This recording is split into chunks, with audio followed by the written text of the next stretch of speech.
We had two daughters.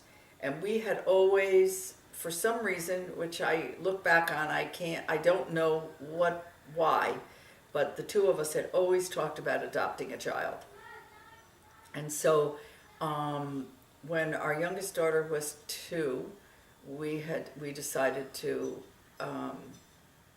see about adopting a child. So we did. We went to Catholic Charities. That was at the time. That's where you went for. Well, it wasn't called. It was called Catholic Service Bureau, I think, or something like that.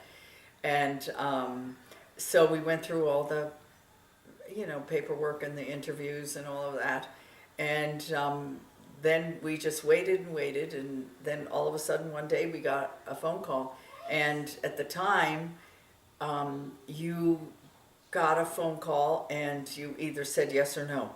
They gave you 1 hour to say yes or no, and we were on our way out the door to the funeral of our good friend's father over in Miami Beach. The funeral was over in Miami Beach. He was also our attorney.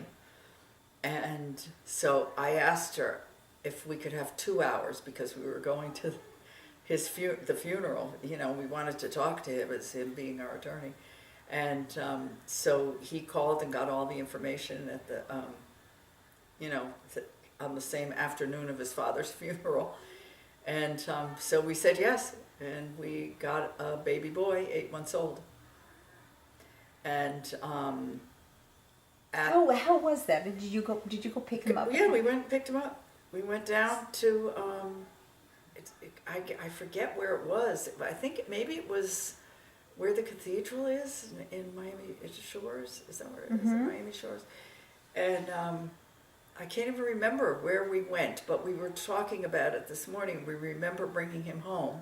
And of course, at the time, I know this is hard for people to believe who are younger than I am, but we didn't have car seats. You just put your baby in the car.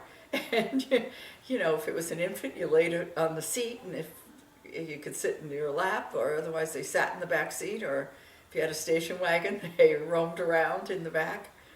And so I just held him on my lap on the way home. No, we didn't have seatbelts or anything we had this big station wagon, and we remember holding him on our, me holding him on our lap and bringing him home, introducing him to our girls, and